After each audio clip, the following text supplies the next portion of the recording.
Namaskar everyone.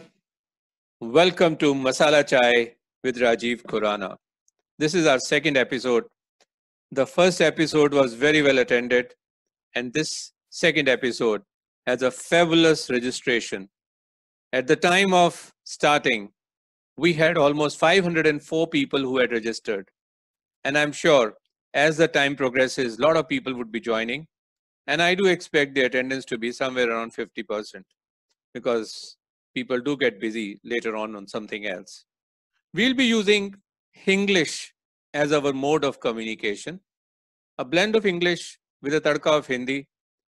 Uh, there was a special request made on this also because some people are joining in from smaller cities also and they shared their discomfort with the language. So we said we'll talk in both the languages. मतलब ये है कि हम बात को समझा सकें और सिंपल भाषा में बात कर सकें क्योंकि chatting, hacking, advising, and igniting are the four elements of this chai. I am not serving any chai per se, but this is an acronym that I created for Masala Chai, chatting, hacking, advising, and igniting the thoughts. And today, in this conversation with Ajay Tandon, मैं बहुत पहलू will के एक normal conversation के तौर पे लेना चाहूँगा जिसमें मेरी नज़र आपके क्वेश्चंस पे भी रहेगी, आपके रिएक्शंस पे भी रहेगी, उन्हें भी मैं बीच बीच में लेने की कोशिश करूंगा और शुरू में एक स्टार्टर के तौर पे कुछ सवाल अजय के साथ मैं पूछूंगा और उसके बाद में मैं जो आपके क्वेश्चंस हैं मैं उन्हें टेकअप करके आगे बढ़ना चाहूंगा। तो सबसे पहले अजय टंडन के बारे में मैं आपको कुछ बता दूं। मेरे बहुत पुराने मित्र हैं। इंसिडेंटली मैं हमेशा लोगों को बताता हूं कि मेरे कॉलेज का पहला दिन मेरा पहला दोस्त जो बना था वो अजय टंडन था। But today he is here in the capacity of a thorough professional, a leading lawyer, a winner of various court battles across India, a name to be reckoned with, a person who super specializes in areas like corporate legal practices, businesses, property matters, family matters. He's a senior mediator, arbitrator, and in सबके साथ साथ he is also a highly committed social worker. So Ajay, welcome to Masala Chai with Rajiv Khurana, and I am sure while you will do the chai part, the chatting, hacking, advising, and igniting, I'll add the masala part in our conversation. All right, Ajay. Thank you, Ajay, Rajiv. incidentally, is also the managing partner of Lex Indus Law Offices. Ajay जरा quickly बताएंगे lakes Indus law offices कितने समय से काम कर रही है और आपका फोकस है क्या? Before I go ahead with my questions please. Well, it's our 12th year. 12 साल होने को जा रहे हैं and we are 4 senior partners, Sunil Gandhi, Saran Suri and Manjula Gandhi along with me. I'm the managing partner there. And then we have senior associates, senior consultants, associate partners and all, practice heads, principal agents and all. And well, we carry with us about more than 400 years of professional experience, I'll say. That's fabulous Ajay, thank you so much. And I am sure आज आपके उस experience को मैं एक अच्छी तरह से निचोड़ते हुए आम आदमी की भाषा में लोगों तक बातें रखूंगा क्योंकि अभी तक 213 पार्टिसिपेंट्स हैं और काफी लोग जुड़ेंगे जिनमें कई लोग आपके फैंस भी हैं एज ए लॉयर्स। बट आज मेरी आपसे ये कोशिश होगी कि मैं डॉक्टर से जब इंटरव्यू लेता हूं तो उनको बोलता हूं आम आदमी की भाषा में बात करो। तो आज मैं आपसे भी ये रिक्वेस्ट करूंगा कि हम आम आदमी की भाषा में बात करें बिकॉज एक प्राइवेट सिटीजन के तौर पे सबको हमने लीगल जार्गन्स नहीं बताने हैं, लेकिन उसका मतलब क्या होता है और उसका उनकी लाइफ के साथ क्या वास्ता होगा हम उस बारे में जरूर बात करेंगे आज। तो बात को शुरू में आगे बढ़ाने के लिए मैं ना एक छोटा सा पोल आपके साथ करना चाहता हूं जो 15 सेकंड में खत्म हो जाएगा और मैं चाहूंगा कि जरा अपने फास्टेस्ट फिंगर्स फर्स्ट का इस्तेमाल करेंगे हम और इस दो छोटे छोटे सवालों का जवाब देंगे that will give us a flavour of will. So here is the poll coming up in front of you. And I'm asking you, there are 225 participants. Question number 1, बड़ा छोटा सा है. Have you prepared your personal will? Yes or no? Simple. और दूसरा सवाल है, do you plan to write your will or modify your will in the near future? Yes, no, not sure. और अभी तक 115 रिस्पॉन्सेज आ चुके हैं. 57% पोलिंग हो चुकी है. अजय देखिए कितनी स्पीड के साथ ये पोलिंग चल रही है. और अभी थोड़ी देर में मैं ये रिजल्ट्स जैसे ही 1 मिनट खत्म होता है या 200 तक का नंबर क्रॉस कर जाता है, मैं ये पोल रिजल्ट सबके सामने रखूंगा. और काइंडली चैट बॉक्स में आप लोग मुझे आंसर मत दीजिए, आपको सिर्फ पोल को ही रिस्पॉन्ड करना है please.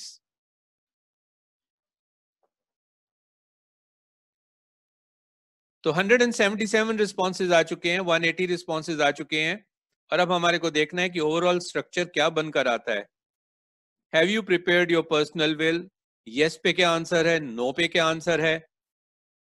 Second, do you plan to write your will और modify your will in the near future? Yes पे क्या आंसर है, नो पे क्या आंसर है, नॉट श्योर पे क्या आंसर है.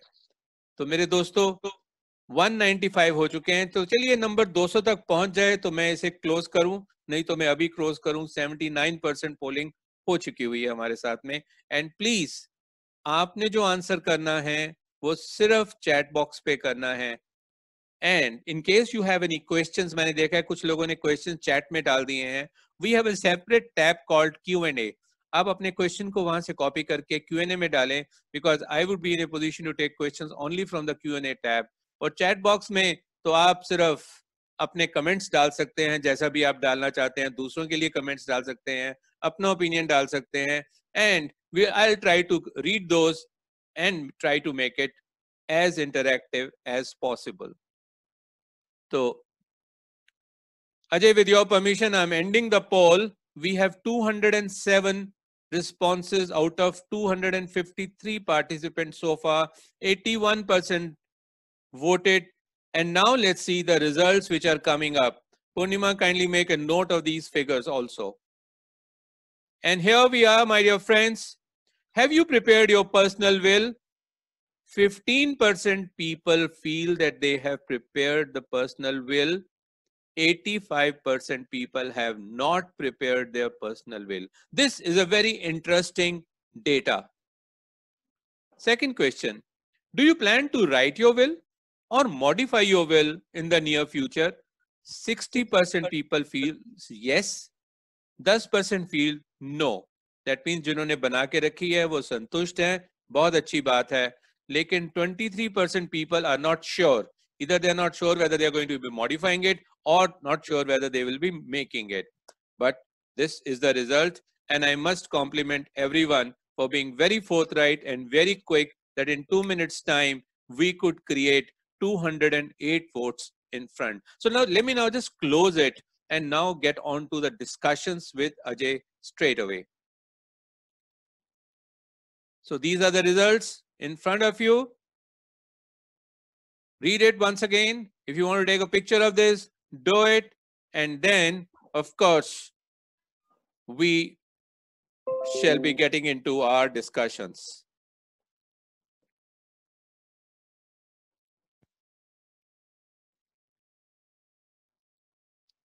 So Ajay, while I'm taking a picture, I expect you to smile along with, so that this data gets stored. Sure. And here we are. All right, so let me just close it, stop sharing it, and get on to the questions which people are waiting for. Ajay, जब हम छोटे थे, 60s की पैदावार, 70s, 80s, 90s में हर villain के हाथ में एक कागज होता था और एंड में लड़ाई इसी बात की होती थी कि वसीयत पे साइन कर दो, विल पे साइन कर दो. आजकल की मूवीज में ऐसी चीजें होती नहीं है, लेकिन पहले विल बहुत पॉपुलर हुआ करती थी. शायद आज के वकील समझ सकते हैं कि इस विल को काउंटर भी कैसे किया जा सकता है. तो सवाल ही आता है मेरा सबसे पहला ओपनर आपसे, ये विल है क्यों, जरूरत क्या है इसकी, क्या है ये विल और इसकी जरूरत क्या है? विल की जो डेफिनेशन है वो ये है कि it's a legal declaration of the intention of the testator. Testator is the person who is making the will with respect to his property which he desires to be carried into effect after his death. तो death के बाद वो अपनी property की disposal कैसे चाहता है, distribution कैसे चाहता है, मेकर ऑफ द विल जो कि टेस्टेटर है, दैट इज उसकी जब वो लीगल डिक्लेरेशन करता है, तो that is the definition of the will. तो मतलब ये हुआ कि प्रॉपर्टी होनी जरूरी है, अदरवाइज विल नहीं बन सकती. मेनली तो प्रॉपर्टीज का ही झगड़ा होता है एंड प्रॉपर्टीज के लिए ही विल होती है. ओके. बट आजकल थोड़ा ट्रेंड डिफरेंट भी हो रहा है because there is now a concept of living will. 2018 में सुप्रीम कोर्ट की जजमेंट आई है where a person who wants to make, if he goes into a condition where he can't communicate, वो कुछ उसकी मेडिकली या फिजिकली कंडीशन ऐसी हो जाती है कि वो उस वक्त कुछ नहीं बता पाएगा कि उसके साथ क्या करना चाहिए उस कंडीशन में, तो वो उसके लिए भी अपनी legal declaration in the form of a will बना सकता है. Euthanasia is popularly known all over the world. तो पहले वो इतना रिकग्नाइज नहीं था, but with the judgment of Supreme Court in 2018, it is now recognized and accepted even in India. और एक और थोड़ा सा ट्रेंड चला है कि आजकल ऑर्गन्स या even the entire body of the person that is also being donated for research and other purposes. आदमी कहता है कि क्या जला के या दफना के क्या फायदा है उसका, तो why not put it to better use. तो ये वो तो भी मैंने भी किया हुआ है, और मैं चाहूंगा कि लोग ज्यादा से ज्यादा अपने बॉडी ऑर्गन्स को डोनेट करें. मैंने तो पूरी बॉडी को ही डोनेट करके रखा हुआ है, और ये विल पूरा प्रॉपर तरीके से बना के रखी हुई है. It's a very noble thing you have done Rajiv, और सबको ही ऑलमोस्ट करना चाहिए ताकि जो जो पार्ट्स उसमें से यूजेबल हों, आपके जो जो ऑर्गन्स यूजेबल हों, वो किसी के काम आए और उसकी दुआ भी मिले और वो उसको. बस दिमाग नहीं इस्तेमाल कोई कर पाएंगे क्योंकि वो खाली नजर आएगा. एनीवे, बात को आगे बढ़ाते हैं. अह, तो ये बात बताइए कि क्या विल अकेले अकेले बनती है या जॉइंट विल भी बन सकती है? नहीं, आप जॉइंट विल भी बना सकते हो. Husband and wife can always go in for a joint and a mutual will, okay. जिसमें it becomes very easy. Instead of drafting दो विल बनाने के बजाय आप एक ही विल बना दो. उसमें हस्बैंड की प्रॉपर्टीज आपने डिस्क्राइब कर दी, वाइफ की कर दी, और म्यूचुअल में it's very convenient to say कि जी on the death of either of the two, the survivor becomes the sole, absolute, and exclusive owner in possession of all the properties of the deceased. And उसके बाद then after both of them they can say कि जी दोनों के बाद all the properties whether of the husband or of the wife they will devolve in the following manner. किसको जाएगी? within the legal years जाएगी, outside the legal years charity में, कहीं भी. तो वो सारा हो सकता है and it can be done very convenient. अच्छा Ajay, tell me, people want to, generally people are scared of going to doctors or going to lawyers. वो कहते हैं यार एक सिंपल सी चीज बना दो कि विल मैंने बनानी है, तो क्या बिना कॉम्प्लिकेशन के मैं कोई विल बना सकता हूँ, और उसको बनाने के लिए मुझे क्या क्या करना होगा? नहीं, कॉम्प्लिकेशन कुछ भी नहीं है, बहुत सिंपल है. हाँ, it should be very definite, unambiguous होनी चाहिए, उसमें डाउट बिल्कुल कहीं से भी क्रिएट नहीं होना चाहिए. प्रॉपर्टीज क्या क्या है प्रॉपरली आइडेंटिफाइड होनी चाहिए. ओके. किसको जाना है, द बेनिफिशियरीज और the legatees as we call it, वो भी प्रॉपरली आइडेंटिफाई होना चाहिए. किसी बात में कल को कंफ्यूजन ना आए. ये नहीं कि जी ये इस प्रॉपर्टी को नहीं उस प्रॉपर्टी को रेफर कर रहे थे, या इस आदमी को नहीं उस आदमी को रेफर कर रहे थे, या इस बॉडी या ऑर्गेनाइजेशन को नहीं उसको कर रहे थे. तो उसमें कल को प्रॉब्लम्स या डिस्प्यूट्स ना उठे, तो proper care should be taken कि at the time of drafting the will these details are properly incorporated in the will. So I think that you're making a very interesting point, Ajay, because in management parlance we also use that term called KISS, keep it straight and simple. So even defining the will also we need to keep it very straight and simple in a very unambiguous manner. कि property का address हो, जिसका नाम हो उसका पूरा नाम हो, पता हो, ताकि कोई सी तरह का कोई भी confusion ना हो सके. कोई नाम अगर सुनीता है तो चार सुनीता पैदा ना हो जाए कि ये तो मेरे नाम से था. उसका पूरा का पूरा वर्णन होना चाहिए. This is what you are saying. Exactly कि भाई आइडेंटिफाई होना चाहिए कौन, who is the beneficiary, who is the person. Otherwise अगर विल से ही आपने फिर डिस्प्यूट क्रिएट करनी है तो फिर फायदा क्या हुआ उसका. तो बनाने को a simple short crisp bill आप खुद भी बना सकते हो, उसमें कोई परेशानी नहीं है। तो उसको सिंपल बनाने के लिए उसको क्या करना पड़े? वो कहता है जी मुझे वकील साहब के पास नहीं चाहिए, वकील का बिल बहुत बड़ा होता है, तो मुझे एक सिंपल सी बात बता दो, क्या भाषा लिखूं और कैसे बनाऊं? एक चीज जो मेरे एक्सपीरियंस में आई है, हम जो देखते हैं कि एक आदमी कहता है कि जी मेरे बाद इसको और फिर उसके बाद उसको। ये चीज in law is not permissible. आपको अगर बिल बनानी है तो you have to make it in favour of a person solely, absolutely and exclusively, या फिर उसको सोलो एब्सोल्यूट ओनर मत बनाओ। अगर आप नहीं चाहते, then only give a life interest और a life estate. Okay, restricted, it should not be full and absolute. हाँ, then you can do it कि भाई during the lifetime of so and so, for example my spouse, and thereafter it will go in the following manner. आप ये नहीं कह सकते कि जी my spouse becomes the sole absolute and exclusive owner and thereafter it will go to so and so, because the moment on your death the spouse becomes the sole absolute and exclusive owner, तो फिर तो उसकी मर्जी है। then it has to go as per the will of the spouse। फिर आपकी वहां नहीं चलेगी। हाँ, हो सकता है वहां स्पाउस भी वही चीज करे जो आप चाहते थे, that is different, but then it will not be bounding, the second part may not be binding in that case. So in which case you cannot say that I expect my spouse to dispose of or will this in such and such manner. आप कह सकते हैं, but then it is solely the discretion of the person who has to dispose it off in the manner। वो अपने life time में भी use कर सकती है, डिस्पोज ऑफ कर सकते हैं, या फिर in deference to your wishes in a similar manner भी कर सकते हैं।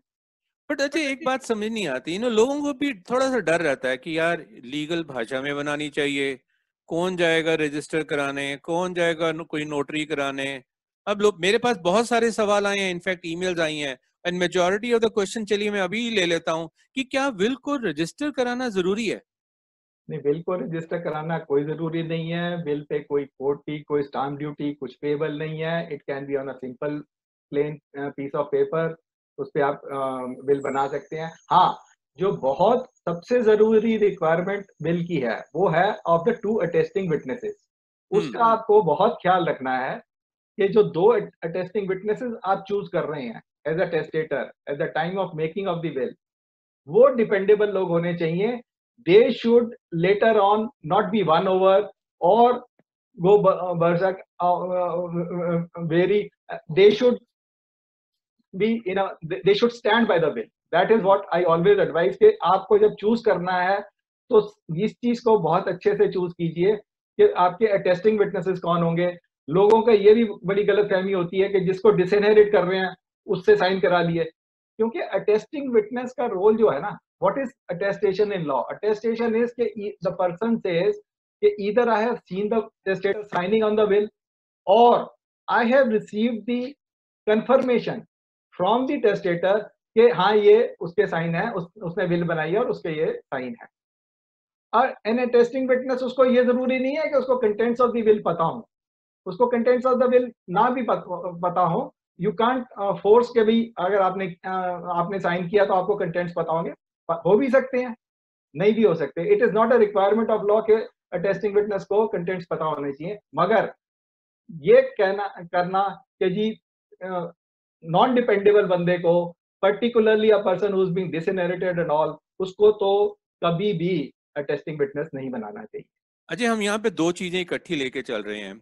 एक हमने विल के रजिस्ट्रेशन की बात करी और दूसरे विल के कंपोनेंट्स की बात करी। मैं दोनों पे टिकना चाहता हूँ और एक एक करके लेके चलना चाहता हूँ। चलिए हम पहले रजिस्ट्रेशन की ही बात करते हैं। आज मेरे पास एक सवाल और भी आया कि भाई कोविड का टाइम है, घर से बाहर नहीं निकल सकते, बिल बनानी है, मैं 70+ हूँ, and I am really grateful to the person who send me the question. तो इस सिचुएशन में मैं क्या करूँ? क्या मेरे को कोर्ट जाके रजिस्टर करा के रजिस्ट्रेशन फी जमा कराएंगे तभी मेरी विल पक्की होगी? तो आपने ये आंसर कर दिया कि रजिस्ट्रेशन करानी जरूरी नहीं है।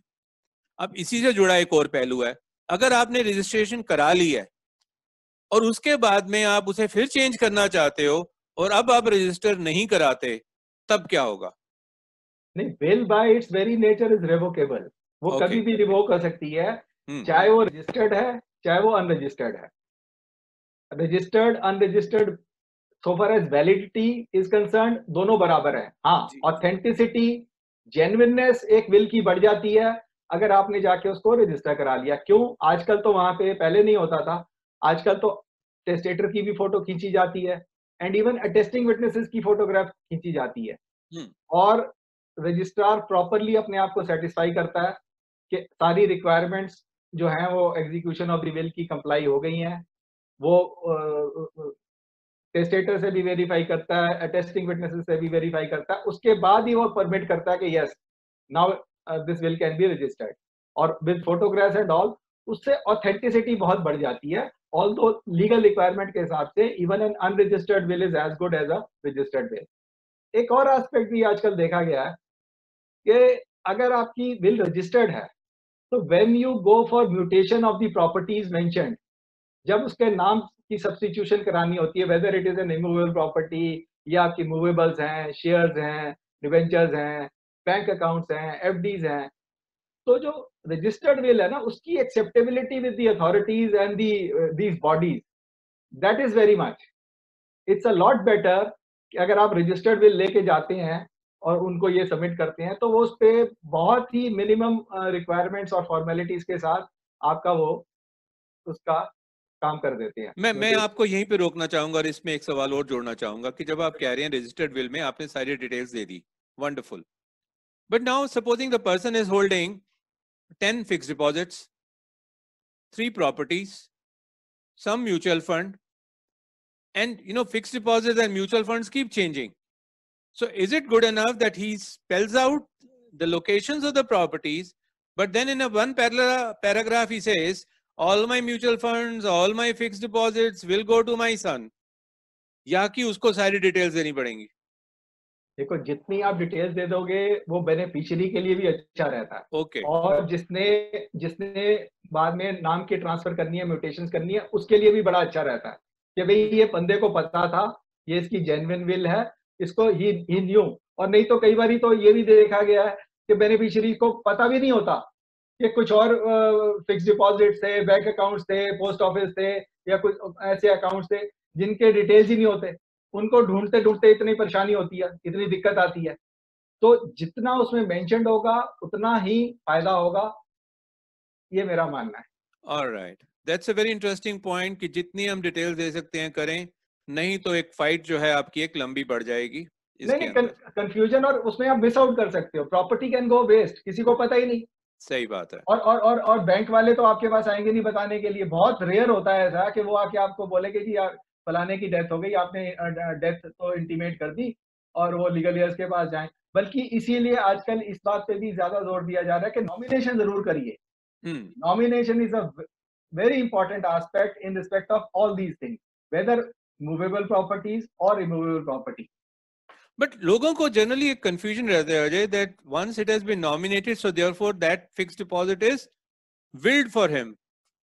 नहीं, अगर तो आपने लॉ ये है कि nominee is only a trustee, he is only Okay, an agent okay, and क्वा द क्रेडिटर, चाहे वो बैंक है, चाहे वो कंपनी है जिसके शेयर्स या डिबेंचर्स हैं, चाहे वो पोस्ट ऑफिस अथॉरिटी कोई भी है, वो क्रेडिटर गेट्स डिस्चार्ज अगर उसने नॉमिनो को दे दिया। चाहे लीगल एयर्स का डिस्प्यूट है चाहे नहीं है, उसको वैलिड डिस्चार्ज मिल जाता है in law. But legal heirs can always claim from the nominee. And अब तो बहुत सेटल हो गया ये लॉ कि nomination is not an alternate way of succession.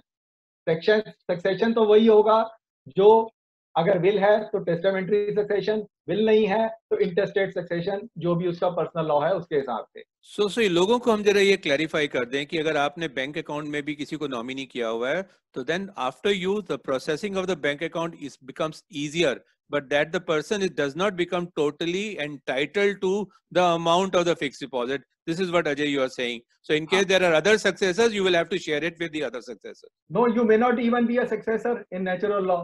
Yeah. किसी ऐसे के नाम भी नॉमिनेशन हो सकती है, ब्रदर के नाम कर दी, फादर के नाम कर दी, who are not class 1 years in case of Hindus. Sure. तो मगर उसको वो राइट नहीं मिलेगा। और अगर आपने अपने लीगल एयर्स के नाम ही करी हुई है, तो उसमें एज अ सक्सेशन प्लानिंग आप ये भी कर सकते हो, आप अपनी विल में लिख दो कि जिस जिसके फेवर में मैंने नॉमिनेशन कर रखी है, he will become the owner of those deposits or accounts or shares or debentures or whatever, mutual fund जो भी आप कह रहे हो। तो उस then that fellow becomes the owner. That's a very good point, Ajay, which you're saying that अगर आपने नॉमिनी बनाया है तो विल में मेंशन कर दो कि जिसको नॉमिनी बनाया है वो उसका लीगल हेयर बन जाता है। अगर आपने उसको देना है तो, उसको देना है तो, अगर आपने उसको नहीं देना है तो आप अगर आपने विल में मेंशन कर दिया तो आप अपनी इंटेंशन जाहिर कर रहे हो कि आप उसको देना चाहते हैं। हम तो नॉर्मली विल में ये ड्राफ्ट ये कर देते हैं कि wherever there is a nomination, then it will go to the nominee or the heirs of the nominee. अच्छा, इसमें मैं एक और इंटरेस्टिंग पहलू आपके साथ जोड़ना चाहूंगा कि ये तब होता है जब 2-3 बच्चे हों और कंफ्यूजन हो किसको क्या देना है, लेकिन जिसका बच्चा ही एक हो और अगर विल ना भी बने तो नॉर्मल सक्सेशन में भी उसी के पास जाए, तो मेरे पास ऐसे भी क्वेश्चंस आए कि क्या उन सिचुएशन के अंदर भी विल लिखना जरूरी है और क्या उस विल को रजिस्टर कराना जरूरी है? आपका क्या कहना है? मैं आपको एक एग्जांपल देता हूँ। अभी 2 years बैक, हाँ, ये इंटरेस्टिंग है। अगर आप स्टोरी सुना के करेंगे तो हमें और अच्छी तरह से समझ में आएगा। एक old lady who was a window, she came कि अजय मैंने बिल बनानी है। तो मैंने कहा जी किसके फेवर में बनानी है? कही जी 2 बेटियां, दोनों के फेवर में बनानी है। तो मैंने कहा फिर बिल किस लिए बनानी है?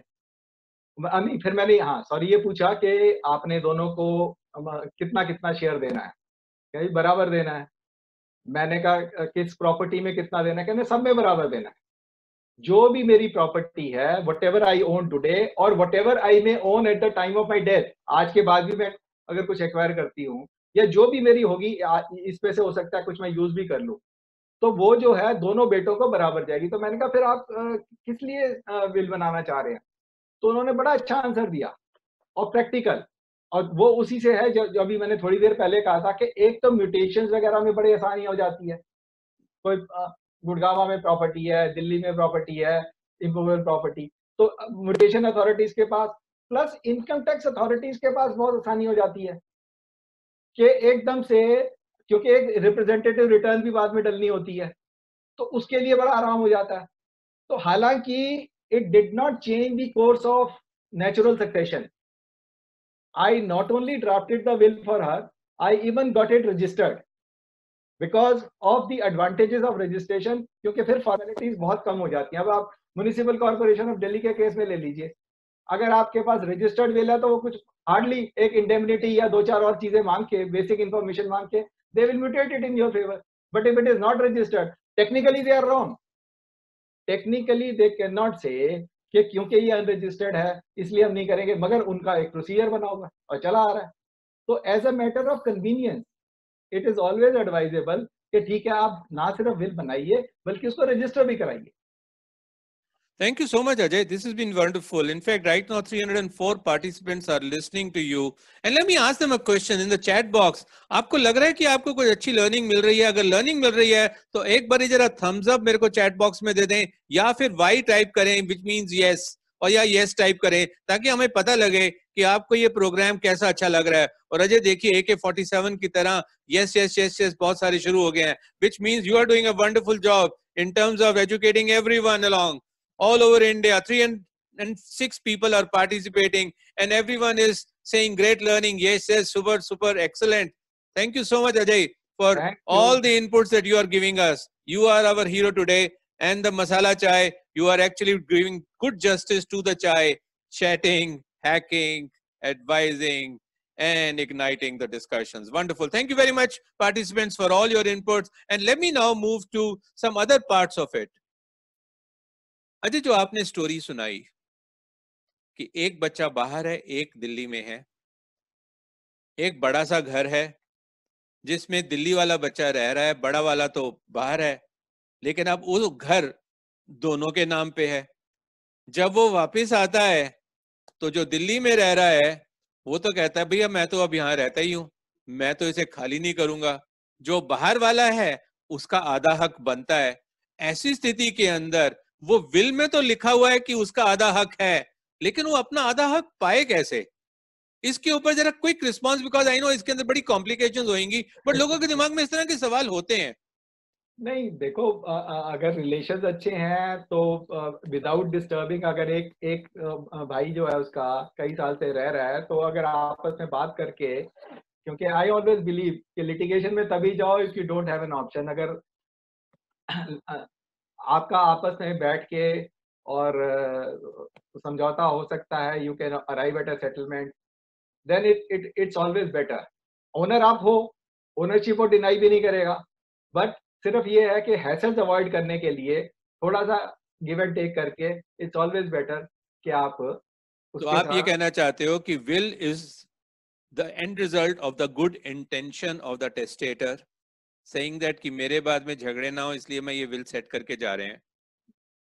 और अगर विल में कोई डिस्प्यूट हो जाए और कई बार उसमें क्रिएट कर दी जाती है विद सम रॉन्ग इंटेंशंस, अगर हम पीसफुली जितना सेटल करा लें उतना बेहतर है, बजाय कि लॉन्ग प्रोट्रैक्टेड कोर्ट में जाएं। तो जी इससे तो आप वकीलों का बहुत बड़ा नुकसान कर बैठोगे अजय। नहीं नहीं, नुकसान नहीं होता, हमारे पास एडवाइस के लिए आते हैं और फिर 4 काम और लेके आते हैं, तो हमारे का in the final analysis I am not, we are not losers there. You are talking like a perfect businessman. I really like that, Ajay. Thank you so much. Now let एक me just, एक एक yeah, Rajiv, sorry sure. Interrupting you, एक चीज और मैं कहना चाहूंगा हाँ, कि at the time of executing writing the will, अगर आपके पास एक अच्छा डिपेंडेबल आदमी है तो you should also appoint an executor. I was coming to that, Ajay. But लोगों की एक रिक्वेस्ट आ रही है कि अगर आप अपने वॉइस का लेवल थोड़ा सा इम्प्रूव कर दें, थोड़ा और जोर की बोलें। अच्छा, कम आ इमेजिन गया। कीजिए कि जज थोड़ा दूर बैठा है और आप उसी से बात कर रहे हैं, मेरे से नहीं। चलिए, गुड। अब बात आ जाती है एग्जीक्यूटर की। क्या दो विटनेसेस जो हैं उनमें एक एग्जीक्यूटर भी हो सकता है या एग्जीक्यूटर अलग होना चाहिए? जो दो टेस्टिंग विटनेसेस हैं उनके पास तो कोई और रोल होना ही नहीं चाहिए, ना एग्जीक्यूटर का और ना ही वो बेनिफिशियरी होनी चाहिए। अगर आपने गलती से किसी बेनिफिशियरी को टेस्टिंग विटनेस बना दिया, या टू से डिफरेंटली टेस्टिंग विटनेस को कुछ उसमें बेनिफिट दे दिया अपनी बिल में, तो अब बिल को सेव करने के लिए he will have to lose that benefit So because the witness has to be with clean hands, that he was just a witness to the entire ceremony of signing of the will. yes, And अब सवाल यह कि क्या executor जो है वो beneficiary हो सकता है? yes, one any of the beneficiaries can be an executor, या कोई और डिपेंडेबल आदमी, अगर आपको ये एक्सपेक्ट कर रहे हैं कि यार कल को डिस्प्यूट हो सकती है, तो कोई और आदमी जिसकी सारे सुनते हो, ग्रुप, कोई रिलेटिव हो, कोई अच्छा फ्रेंड हो, कोई और अच्छे स्टेचर का हो। But yes, what you also need to keep in mind is कि executor should be available at the time when he is required, and also should be younger. Should be, हाँ, should be. तो legal requirement नहीं है, लेकिन उम्र थोड़ी लोग कम ही हो तो बेहतर हो। लोग कभी कभी सीनियर लोगों को बना देते हैं, which is हाँ, not advisable, because अगर executor is not available at the time of execution of the will, तो फिर उनको बनाने का फायदा ही क्या हुआ। बट अजय अब इसके अंदर एक इंटरेस्टिंग फैक्टर ये भी आता है कि क्या एग्जीक्यूटर प्रोफेशनल फर्म्स हो सकती हैं बजाय कि कोई एक व्यक्ति? क्योंकि अब कोई व्यक्ति है, उसको भरोसा नहीं है, बट उसको भरोसा है कि चलिए मान लीजिए लेक्सेंटिस लॉ ऑफिसेज जैसी ऑर्गेनाइजेशन, इनको मैं असाइन कर देता हूं कि you will be the executor of my will. Can that be done? क्या ये प्रैक्टिस है भारत के अंदर की फर्म्स को या फर्म्स के सीनियर पार्टनर्स को एग्जीक्यूटर असाइन कर दिया हाँ, जाए और उनके एब्सेंस में दूसरे ऑफिशियल्स हैं वो से एग्जीक्यूट कराएं? एटलीस्ट उसमें प्रोफेशनलिज्म रहेगी, कमिटमेंट रहेगा। नहीं, उसके लिए एडवाइजेबल ये रहेगा कि आप बनाइए तो इंडिविजुअल्स को ही, but you can have more than one executor. ये जरूरी नहीं है कि एक ही एग्जीक्यूटर होगा। Okay, you can have more than one executor and you can say कि भाई अगर if there are more than one तो फिर वो डिसीजन कैसे लेंगे, suppose there is a difference of opinion. वो हायरार्की भी तो बना सकते हैं कि पहला वाला अगर वो नहीं होगा तो दूसरा वाला, दूसरा नहीं होगा तो तीसरा वाला। इनकी ऑल्टरनेटिव भी बन सकता है, जॉइंट एंड कंबाइंड भी हो सेवरल, सकता है, जॉइंट भी जॉइंट भी हो सकता है, सेवरल भी हो सकता है, और उसमें भी मेजॉरिटी व्यू एंड ऑल, वो सारी कंडीशंस आप रख सकते हैं। देखते देखते ना अजय टाइम बहुत तेजी से भाग रहा है और मेरी नजर जो है घड़ी की तरफ बहुत जबरदस्त है। हमारे पास 26 मिनट रह गए हैं। मैं लोगों के कुछ और सवाल भी लेना चाहूंगा। एक बड़ा इंटरेस्टिंग सवाल आ रहा है जो कि मुझे खास तौर से थोड़ा पेन करता है। जो डिस्पैरिटी विल में लोग बॉय और गर्ल के बीच में करते हैं, हालांकि मेरे यहाँ तो इशू ही नहीं है, मेरे पास एक ही बेटा है, बट लड़की को कम देंगे, लड़के को ज्यादा देंगे, और फिर सक्सेशन एक्ट के अंडर इश्यूज आ सकते हैं। कभी लड़कियों से साइन करा लिया, ये बड़ी सारी कॉम्प्लिकेशंस डेवलप हो जाती हैं। ऐसी स्थिति में आपकी एडवाइस लोगों के लिए क्या हो? देखिए, ये तो टेस्टेटर की अपनी मर्जी है कि वो किसको कितना देना चाहता है। अगर अगर तो बराबर दे रहा है फिर तो कोई प्रॉब्लम ही नहीं है। हाँ, कुछ वो चैरिटी के लिए रख के फिर बराबर दे रहा है, फिर भी प्रॉब्लम नहीं है। प्रॉब्लम वहाँ आती है जहाँ पे one person is disinherited either in whole और इन पार्ट, कि उसको इतना कम मिल गया है। तो उसके लिए one has to give a very good reason, otherwise the will may look to be suspicious. तो लोगों के रीजंस ये भी हो सकते हैं कि मैंने बेटी की शादी में इतना खर्च कर दिया था इसलिए मैं उसको अब कम दे रहा हूँ, या उसको मैं ज्वेलरी दे रहा हूँ या कुछ और दे रहा हूँ। हाँ, नॉर्मली विल्स में आप देखते होंगे यही होता है कि जी मैंने इसको ऑलरेडी सफिशिएंटली वो कर रखा है at the time of marriage and other functions and things like that. तो अब and she is very well settled in life in her matrimonial home blah blah blah, इस तरह से करके और फिर वो देते, but then the reason has to be good. I think I must salute Indian ladies also जो adjust जल्दी कर लेती हैं, otherwise this could be a good ground for litigation. Do you agree with me? Absolute. Okay, alright Ajay, अब जरा थोड़े उस कागज की बात करते हैं, विल की। इसको संभाला कैसे जाएगा? मैंने आज विल बना दी है, पता नहीं मैं कब जाऊंगा, मान लो 20 साल तक उसको संभाल के रखना है, किसके पास रखूं, कहाँ रखूं? देखिए, अगर तो आप एग्जीक्यूटर अपॉइंट कर रहे हैं हाँ। तो इट्स बेस्ट कि आप एग्जीक्यूटर को बुला के उसको कॉन्फिडेंस में लेके उसको कंटेंट्स बता के समझा के and hand it over to the executor, so that कल को the person is in a position to execute it. नहीं तो अगर आपने अपने पास ही रखी है and the executor doesn't even know of it, तो भी वो फ्यूटाइल है। या एटलीस्ट अगर आप ओरिजिनल अपने पास रखना चाहते हैं कि अभी आप है कि कल को मैं हो सकता है इसको चेंज करूं या कुछ करूं, तो ठीक है, आप एटलीस्ट उसकी एक कॉपी जो है वो एग्जीक्यूटर को दे दें। Plus if it is in favour of some beneficiaries जो कि who are not in natural succession, तो उनको भी पता ही नहीं लगेगा। आपने तो अपनी तरफ से बहुत पैसे दे दिया कि जी ये बहुत है, मेरे बच्चों के पास भी बहुत है और इतना जो है वो चैरिटी में जाना चाहिए, पर वो जिसको जाना उसको पता ही नहीं और बच्चों ने बताया ही नहीं। तो in that case if it is your wish कि भाई ये होना चाहिए आफ्टर यू आर नो मोर, तो देन यू मस्ट इंश्योर के उसके पास बेनिफिशियरी के पास भी एक एक एटलीस्ट कॉपी जरूर हो। तो आई थिंक प्रैक्टिकल बात ये होगी कि अगर आपने एग्जीक्यूटिव बनाना है और आपने दोस्त को बनाने की बजाय उसके यंग बच्चों को बनाया जाए ताकि वो इन टच में हो, उनके पास कॉपी हो, कॉपी ओरिजिनल वाली हो। अब सवाल ये आता है कि जो कॉपी है वो कई बार डिस्प्यूट हो जाती है, जी ये तो साइन ही नहीं मिलता है जी। ऐसी स्थिति के अंदर कैसे इंश्योर किया जाए कि वो जेन्युइन एंड ऑनेस्ट विल लगे? देखिए, जहाँ डिस्प्यूट किसी ने क्रिएट करनी है, ऑब्जेक्शन रेज करनी है, तो साइन तो सबसे पहले डिनाई होते ही होते हैं। मगर मेरा मानना ये है और कई केसेस में किया भी है कि अगर विल बहुत बड़ी नहीं है, छोटी है, शॉर्ट एंड क्रिस्प है, तो आप ये इंसिस्ट करिए कि testator should make a holograph will, जिसको हम कहते हैं कि हाथ से लिख दे। बहुत अच्छी बात कही, अपने हाथ की लिखी हुई विल। बहुत अच्छी तो बात अगर कही। आपने एक छोटा सा साइन तो चलो डिस्प्यूट कर दिया, पूरी की पूरी हैंडराइटिंग कैसे आप डिस्प्यूट कर लोगे? एग्जैक्टली। डिस्प्यूट तो कर लोगे। आई एम नॉट सेइंग कि डिस्प्यूट नहीं होगी, क्योंकि जैसे पहले कहा कि कोई चीज ऐसी नहीं है जो डिस्प्यूट नहीं हो सकती, but the chances of success. नहीं, हम वकीलों की कैपेबिलिटी को कभी चैलेंज नहीं करेंगे, बिकॉज वो कहीं ना कहीं से कोई ना कोई डिस्प्यूट तो क्रिएट कर ही देंगे।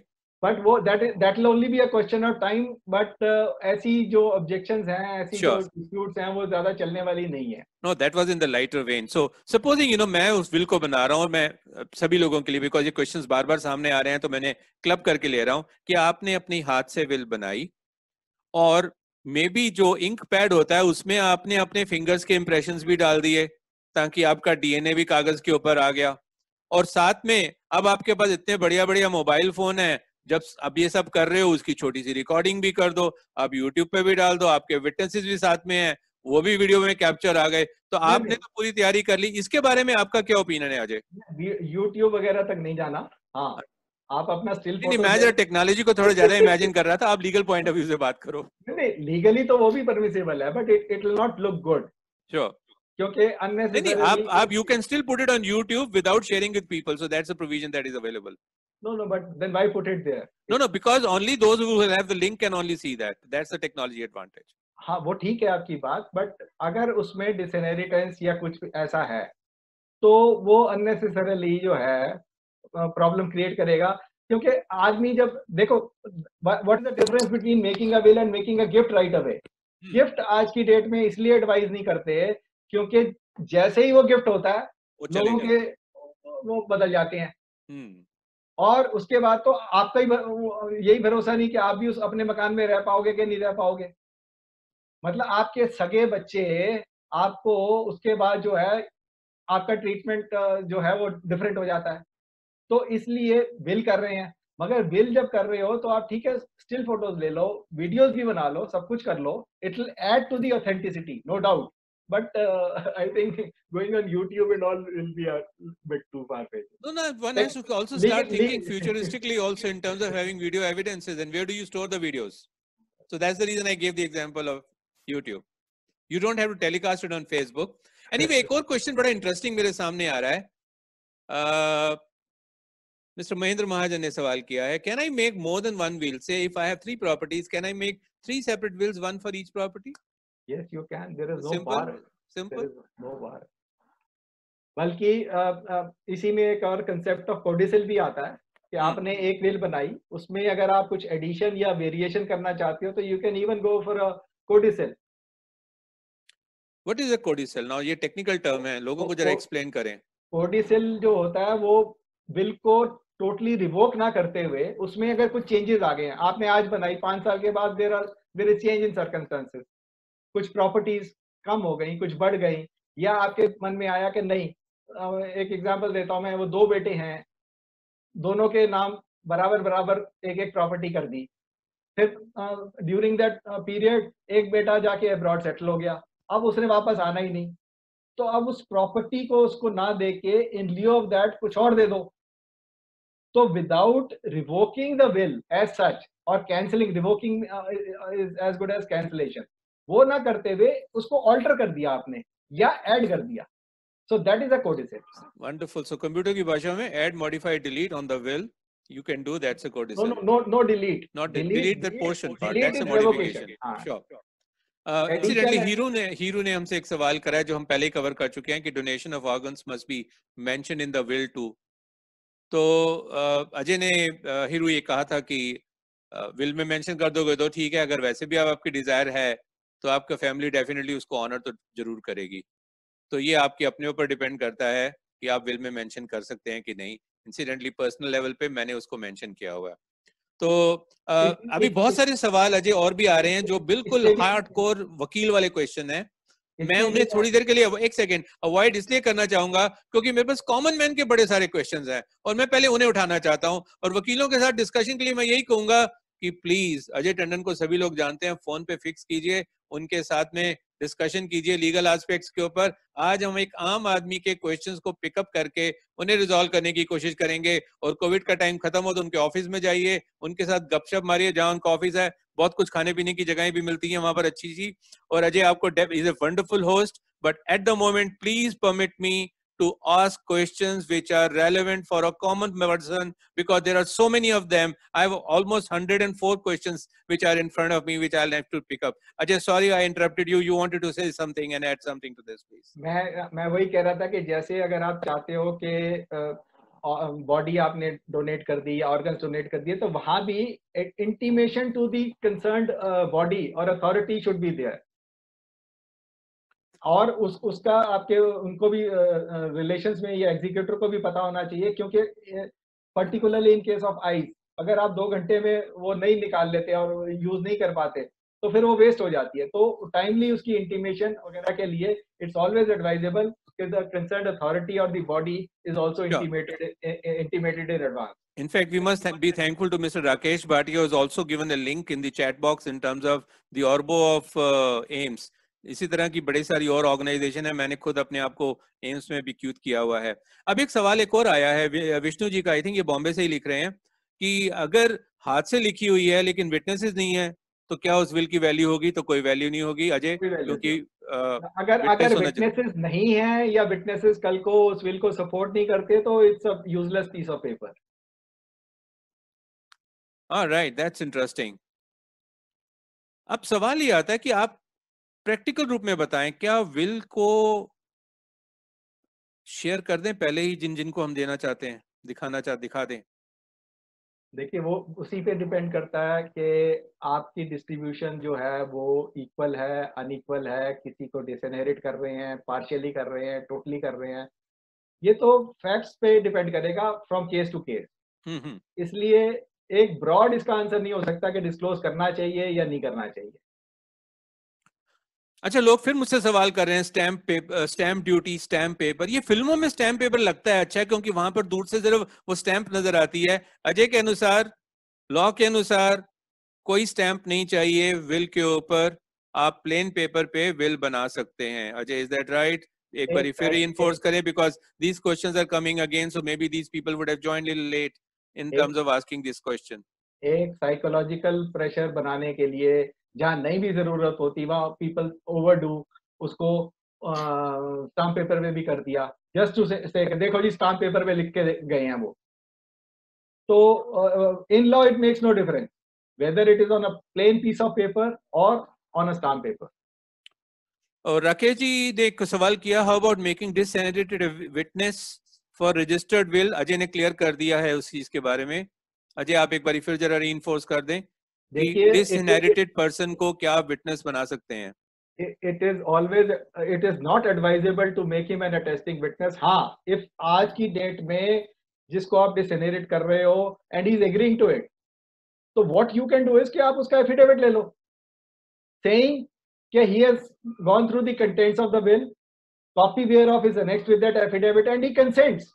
He agrees that this is the last will and testament of so and it is genuine and valid and I will not, I agree to it, I will not object to it. तो आपने आज ही उसका NOC ले लिया, that is okay, but that make it an independent document. Bill को मत खराब कीजिए, रिस्क मत लीजिए कि कल को एज एन अटेस्टिंग विटनेस वो मना कर दे कि मेरे साइन नहीं है या साइन है पर मुझे कुछ और बता के मेरे से कहा था जी ये तो पावर ऑफ अटॉर्नी बना रहे हैं, ये कर रहे हैं वगैरह, बहुत कहानियां होती हैं। तो इट इज ऑलवेज एडवाइजेबल कि आप इसको अवॉइड कीजिए। अजय, हालांकि आंसर मेरे हिसाब से बड़ा ऑब्वियस है, बट अगर आपके मुंह से लोग सुनेंगे तो और क्लैरिटी होगी। सवाल आया था कि क्या मैं एंसेस्ट्रल प्रॉपर्टी को विल कर सकता हूं? आप उस प्रॉपर्टी को विल कर सकते हो जो आपकी प्रॉपर्टी है। इन लॉ जिसको हम सेपरेट आपकी प्रॉपर्टी कहते हैं, वो एंसेस्ट्रल होके आपकी सोलली बन गई तो आप कर सकते हो। अगर एंसेस्ट्रल में किसी और का राइट है तो आप उसका राइट विल नहीं कर सकते, अपना राइट उसमें भी कर सकते हो। so the basic thing is what you can will what you own and even a share in a property। आप joint owners हो किसी के साथ, may not be ancestral property। वैसे भी दो भाइयों ने, दो दोस्तों ने मिलकर एक प्रॉपर्टी ले ली, वो तो एंसेस्ट्रल नहीं हुई ना जी, मगर उसमें भी आप अपना शेयर वो विल कर सकते हो। You can not will the share of a person which you do not own. और एंसेस्ट्रल में अगर एंसेस्ट्रल है, आजकल तो it's a dying concept ancestral, वैसे अब हार्डली कुछ रह गया है। 1956 से जब से ये हुआ है तब से very few properties as of date are ancestral और एच्योर प्रॉपर्टी। तो उस डिबेट में I think let's not go. हाँ, यस प्लीज। अजय, इसी से कनेक्टेड एक सवाल है जो मैं उठाना चाहूंगा, and I'm going to read it quickly. If husband and wife are the joint owners of a property and suppose wife dies without writing a will, then can the survivor or husband transfer the 50% share of the died person without having NOC from his major children or legal heirs? No no, बिल्कुल नहीं हो सकता। जो अगर if she did not make a will in respect of her 50% share in the property, on her death that 50% gets divided into all the legal heirs, including the husband। yeah, so let us assume that दो बेटे हैं तो फिर 3 हिस्से बनेंगे, एक husband का और 2 बच्चों के। हाँ, तो 16.66 हस्बैंड को चला गया, he can make a will in respect of 66.66 and बाकी का जो है 16.66 ईच दो बच्चों का, वो उसके लिए वो विल नहीं बना सकते। अगर बनाएंगे तो इनइफेक्टिव होगी क्वा that share. that will not be valid, it can't be executed qua that share which he did not own। इसी से जुड़ा एक और सवाल भी आया. The lady is asking कि can a wife register a will of her 50% share in favor of the children without letting the husband know of it? Yes, why not? और घर के कागज हस्बैंड के पास में है, तो ऐसी कागजों स्थिति में क्या? कागजों की कोई जरूरत नहीं है. बिल्कुल. All you need to say is कि I am the 50% owner of such and such property. Property अगर प्रॉपरली आइडेंटिफाइड है या अदरवाइज नॉट इन डिस्प्यूट है, तो हस्बैंड को बिना बताए भी you can go and get it registered. There is no bar, nobody stopping you. That's a good answer Ajay. एक सवाल गोपाल सहजपाल जी ने पूछा है बॉम्बे से कि if witness is not prepare to go to the registrar for registering, then how can it be still be registered? तो मुझे तो लगता है गोपाल जी आपको विटनेस ही चेंज करने पड़ेंगे जो वहां पर जाके करें, क्योंकि अगर आप रजिस्टर करा रहे हो तो आपको विटनेस तो वहां पर लेके जाने ही होंगे. देखिए, Am I right, अजय? बिना विटनेस के तो रजिस्ट्रार रजिस्टर ही नहीं करेगा. तो Hmm. उस केस में अगर आप ऑलरेडी विटनेस करा बैठे हो तो go for an additional witness. There is no bar. Minimum requirement is of 2 attesting witnesses, but they can be more. So you will have to carry at least 2 people with you as attesting witnesses who will have to confirm before the registrar कि हाँ जी, या तो ये मेरे सामने इन्होंने ये will sign करी या साइन थी और इन्होंने एक्नॉलेज किया, या वो रजिस्ट्रार के सामने भी एक्नॉलेज कर सकते हैं ना कि यस मैं ये है और ये मेरे अटेस्टिंग विटनेस है. So that formality can be done there also, but you have to take the witnesses to the registrar, without which the registrar will not register it. Acha, I'm getting lot many other questions which are connected to the property management and mutation, etc., which I'm not taking it up because the subject is confined to will today. Maybe later on, sometimes Ajay has become so popular that I may invite him once more to Masala Chai with Rajiv Khurana, so that we can take up those subjects one by one. And there are some people asking me, Sunil Sehal is asking me, can I ask a question? My friend, ask the question straight away because time is running out. We got just 8 minutes left and there are still so many questions which we need to really take care of. Ajay, एक सवाल ये आता है कि अब कई बार बच्चा interested ही नहीं है. एक बच्चा है यूएस में रहता है, उसके पास बहुत ज्यादा पैसा है, परिवार यहाँ पर है, वो कहता है मुझे नहीं आना, मुझे नहीं चाहिए आपकी प्रॉपर्टी. अब बिना विल के अगर चले गए और वो आने को तैयार नहीं है, ऐसी सिचुएशन में क्या किया जाए? और अगर वो किसी को डोनेट करना चाहते हैं तो क्या किया जाए, क्या प्रोसेस होना चाहिए? ये सवाल हैं कुछ आ रहे, जरा इसके ऊपर थोड़ी सी लाइट दोबारा डालिएगा. हालांकि partly we have covered this. नहीं, please repeat your question. The question is, जो द बाहर चाइल्ड है, is not interested in your property और the person doesn't have a child but he has a property. अब उस property को अगर वो निकल गए तो शायद दूसरे रिश्तेदार आ जाएंगे लड़ाइयां करने के वास्ते. वो कहता है कि मैं किसी और को दे देना चाहता हूँ, डोनेट कर देना चाहता हूँ, तो मैं क्या एग्जीक्यूटर को अपॉइंट करूँ, तो कैसे करूँ? नहीं, इस केस में आपके हिसाब से जो the person who is abroad, he is the sole owner, sole beneficiary. हाँ, हाँ, वो आना ही नहीं चाहता. नहीं आना चाहता तो ओनर वो है, बाकी उसकी मर्जी है, जो मर्जी करे. अब वो वापस आके कुछ करेगा नहीं, प्रॉपर्टी वैसे ही बंद पड़ी रहेगी, तो क्या होगा? वो अलग बात है, but he will continue to be the owner unless he disposes it off either by way of a sale और समथिंग और whatever he may do. He may even donate it, gift it.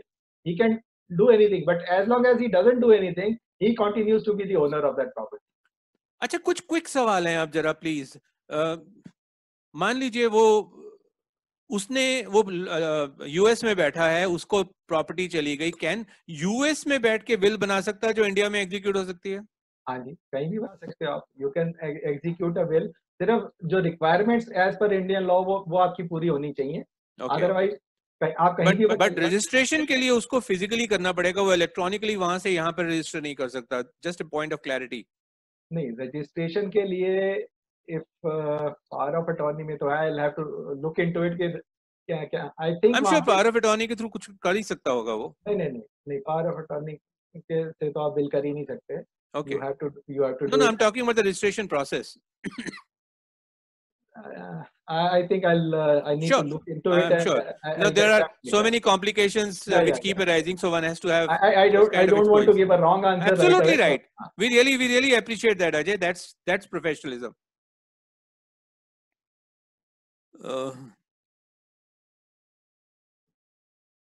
Now, a very interesting question: if a person who makes his will is divorced, is it necessary to mention this in the will that the divorce proceedings have been completed and settled and no amount is to be paid to the spouse? Ajay. Yes, you can. Okay. Rather, you should. You should. Because on divorce, the spouse will not have any right. So that gets reinforced if it is there in your will also. बहुत सारे लोग ना templates मांग रहे हैं कि भैया एक स्टैंडर्ड चीज दे दो, मैं फिल कर दूंगा और वो विल बना लूंगा. तो अजय, ऐसी सिचुएशन में क्या टेम्पलेट्स आप रेकमेंड करते हैं? लोग टेम्पलेट देखें और कॉपी पेस्ट मारें और अपनी विल बना डालें? टेम्पलेट तो आजकल आपको गूगल करेंगे तो वेब पे इतने मिल जाएंगे, but my advice always is, चाहे जरूरी नहीं है, always go to a professional and in your facts and circumstances, whatever is the best, the professional will not only advise you, he will get it done in the manner so that at a later stage, वही है ना कि आज आपने 100 रुपए बचा रहे हो और कल 1000 का नुकसान उठा रहे हो, वो चीज मैं तो एडवाइस नहीं करूंगा. बाकी ठीक है, टेम्पलेट्स भी चलते हैं और करते हैं, मगर वही होता है कि then at times people go wrong. वो बना दिया कि जी मेरे बाद इसको, उसके बाद उसको, उसके बाद उसको. So a good professional will always take care of these nuances and you will not go wrong on that. Ajay, इसको ना मैं मसाला चाय की तरह जरा एक्सप्लेन करने की कोशिश करूंगा इन डिफरेंट तरीके से. भगवान ना करे अपने आपके हाथ में एक बहुत बड़ा कट लग जाए और यहाँ पे स्टिचिंग की जरूरत हो, आप क्या करेंगे? आपका आंसर होगा भाई डॉक्टर के पास जाएंगे. क्यों? बाजार में पेड़ के नीचे मोची बैठा है, वो कहता है चमड़ा तो मैं भी सिलता हूँ, मुझे मौका दीजिए, मैं आपके चमड़े की सिलाई कर दूंगा. आप उससे सिलाई करवाओगे? नहीं कराओगे.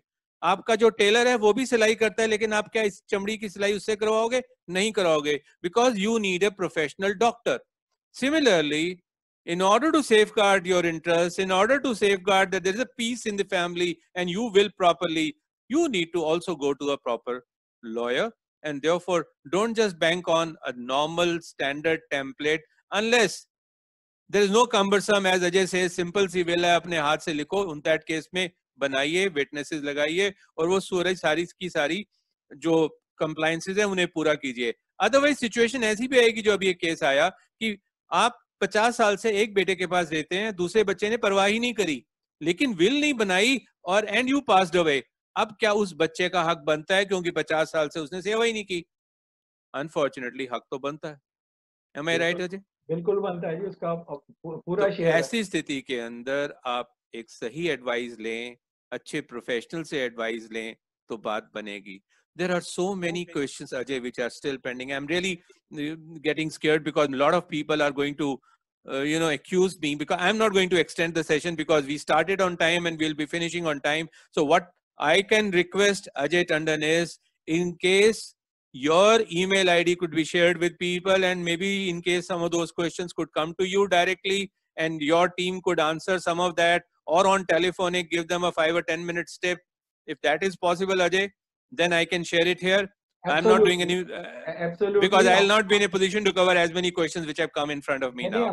We have a website www.lexindis.com. उस पे जाइए. Otherwise, mail at Lexindis पे आप you can mail your queries, या webinar at Lexindis पे भी करेंगे तो we'll look into it and we'll get back to you.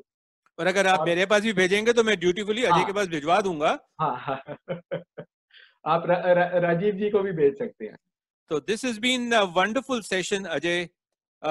We are in the last 1 minute of our session. There are still many questions which are pending. Overall, there are 142 questions. And amazing thing is, right now there are 288 participants from across the country who are attending it. According to me, and you are one of the best guests I've ever had. And I'm sure people will agree with me. And if you do agree that this session has been pretty good, just give us a thumbs up or type Y. Y means yes. And we'll be really grateful in terms of hosting future programs also. And maybe because you are liked it, I may invite Ajay and maybe members of his team also to Masala Chai with Rajiv Khurana once again, maybe after a few episodes, so that we can take up some other dimensions. And do mention which dimension you would like me to discuss, and we could take up those discussions, which could be of benefit to everyone. Ajay, there is an AK-47 shootout on why. Yes. This has been a phenomenal success. And thank you, Ajay, for joining us. You've been putting it in a very simple, precise manner. and that speaks about your thoroughness on the subject, your command of the subject. 1 hour was not sufficient. This was just, the curiosity of the people I wanted to settle, but I'm sure in times to come, we would have more discussions which could be of great benefit to everyone. Time is precisely 7:30 p.m. Time now to close the session. Thank you so much for the Masala Chai with Rajiv Khurana, and of course, the passing words by Ajay Tandon. Thank you very much, Rajiv. It's been a pleasure, and it will be a pleasure to join you again anytime you say. And thank you all the participants for being here till the end. Thank you very much. Thank you, friends.